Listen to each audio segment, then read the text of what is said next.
राधे राधे, जय श्री कृष्णा। कैसे हैं आप सब? आप सभी भक्तों का मेरे चैनल में बहुत बहुत स्वागत है। तो देखिए, आज की वीडियो खर मास क्या होता है और खर मास कब से कब तक लगेगा और खर मास में क्या कार्य करने चाहिए, क्या नहीं करने चाहिए, सभी जानकारी इस वीडियो में मिलेगी। अगर वीडियो पसंद आती है तो लाइक करना, शेयर करना, कमेंट करना और मेरे चैनल को सब्सक्राइब करना।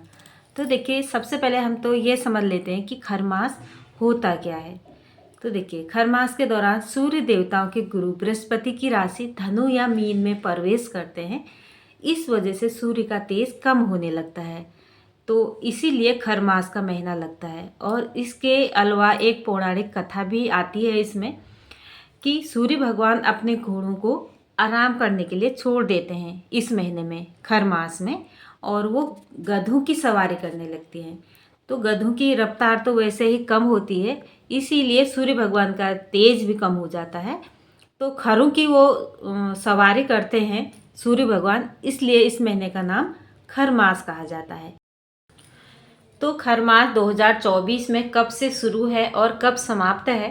तो देखिए 2024 में खर मास की शुरुआत हो रही है 15 दिसंबर से और ये समाप्त होगा खर मास 14 जनवरी को।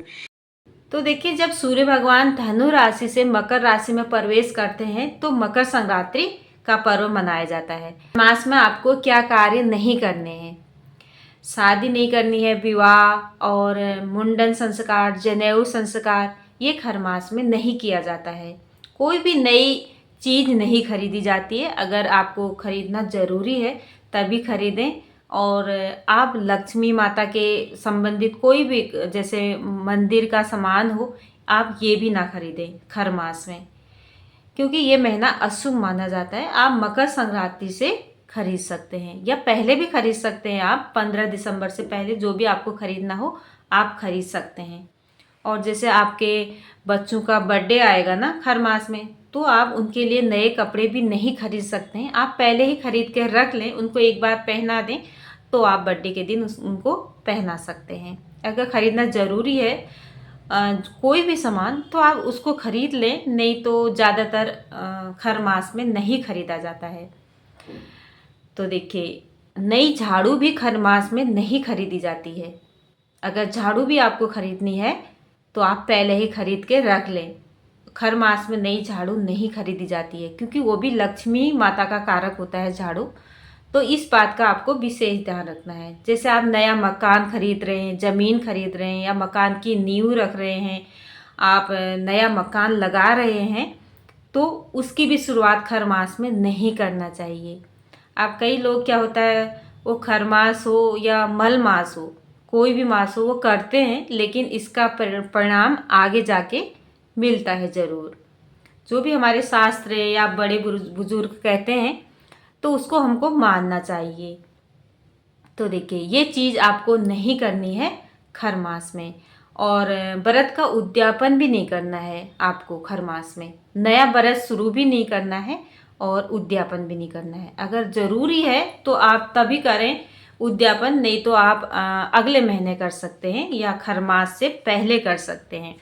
खर मास में बहू या बेटी की पहली बार विदाई नहीं की जाती है।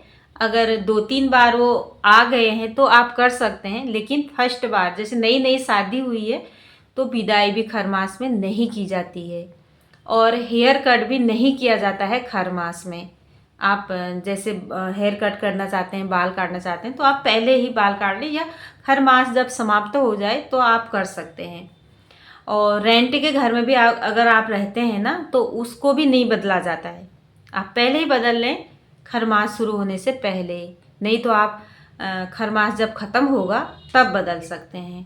तो इन बातों का ध्यान विशेष रूप से रखना चाहिए खर मास में। क्या कार्य करने हैं खर मास में? तो नामकरण, बर्थडे और गोद भराई, अन्नप्राशन, बेबी शावर, ये आप कर सकते हैं। क्योंकि नामकरण को तो आप फिर बाद में नहीं कर सकते हो ना, वो जो करने लायक चीज़ है वो कर सकते हैं। शादी की बात हो रही है पहली बार, वो भी इस महीने में नहीं किया जाता है खर मास में। आप बाद में कर लें, या शादी तय हो गई है तो आप बात जारी रख सकते हैं। और शादी की खरीदारी भी आपको इस महीने में नहीं करनी है पहली बार। आप पहले कर लें और तब तो कर सकते हैं आप, अगर कोई भी सामान लेना है। नहीं तो इस महीने में जेवर भी, सोना चांदी भी नहीं खरीदा जाता है। इस बात का आपको ध्यान रखना चाहिए। जहाँ तक हो आप, अगर आप स्किप कर सकते हैं तो करें, नहीं तो अगर ज़रूरी है तो आप खरीद भी सकते हैं और ये कार्य आप कर सकते हैं। अब नामकरण, अन्नप्राशन, अगर 6 महीने में जैसे बच्चों का अन्नप्राशन होता है तो वो तो फिर 7 अगले महीने तो उनको 7वां महीना लग जाएगा ना, तो इसी महीने में आपको करना होगा। तो जो कार्य करने हैं वो तो करने ही हैं। अगर जो कार्य नहीं कर सकते हैं उसको स्किप करें। और खर मास में इन कार्यों को नहीं किया जाता है, इनका परिणाम अच्छा नहीं होता है। तो राधे राधे दोस्तों, यही थी छोटी सी वीडियो खर मास की। अगर वीडियो पसंद आती तो लाइक करना, शेयर करना, कमेंट करना और मेरे चैनल को सब्सक्राइब करना। तो बताना आपको वीडियो कैसी लगी। और खर मास से पहले जो भी कार्य करने हैं आपको, नए कार्य, जैसे आप ज़मीन लेना चाहते हैं, मकान की नींव रखना चाहते हैं, तो आप कर सकते हैं। और अगर आपने पहले ही मकान की नींव रख ली और आप काम को जारी रख सकते हैं। जैसे मकान बन रहा है आपका, आपने पहले ही नींव रखी है तो उसमें बिल्डिंग आप बना सकते हैं।